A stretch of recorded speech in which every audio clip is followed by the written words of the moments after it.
கேவலம் 6 ஏக்கர் நிலத்துக்காக பெத்த அம்மா கூட பார்க்காம கொலை பண்ணிருக்காங்க. திருப்பத்தூர் மாவட்டம் புதூர் நாடு நடுக்கும்பம் பகுதியில விவசாய நிலத்துல ஒரு பொண்ணு பலத்த காயத்தோட இறந்து கிடந்திருக்காங்க. இவங்க எப்படி இறந்தாங்க, யாரு கொன்னதுன்னு போலீஸ் நடத்தின விசாரணையில தான் கேட்கறவங்களே அதிர்ச்சி அடைய வச்சிருக்கு. இறந்து கிடந்த அந்த பொண்ணு 42 வயசான சின்னக்காளி என்பதும் 4 வருஷத்துக்கு முன்னாடி அவருடைய கணவர் இறந்து விட்டதுனால வீட்டுல தனியா தான் வாழ்ந்துகிட்டு வந்திருக்காங்க. இவங்களுக்கு 2 பொண்ணுங்க இருக்காங்க. 2 பேருமே மேரேஜ் பண்ணி கொடுத்துட்டாங்க. ஆரம்ப கட்ட விசாரணையில போலீஸ் சின்னக்காளியோட மகள் கீதாவை கிட்ட விசாரணை நடத்திருக்காங்க.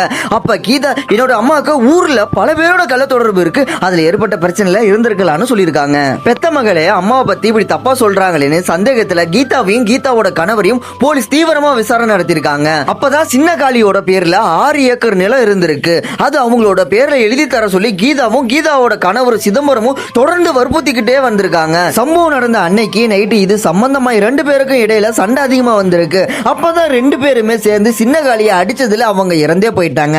கேவலம் 6 ஏக்கர் பெருசா தெரிஞ்ச இந்த பொண்ணுக்கு இத்தனை வருஷமா பெத்து வளர்த்த ஆளாக்கிய மேரேஜ் பண்ணி கொடுத்த அம்மாவை பெருசா தெரியாம போச்சு. இத பத்தி உங்களோட கருத்துன்றதை மறக்காம கமெண்ட் பாக்ஸ்ல கமெண்ட் பண்ணுங்க. மறக்காம நம்ம சேனலை சப்ஸ்கிரைப் பண்ணுங்க. நான் தான் உங்க வாய்ஸ் ஆஃப் அன்பு.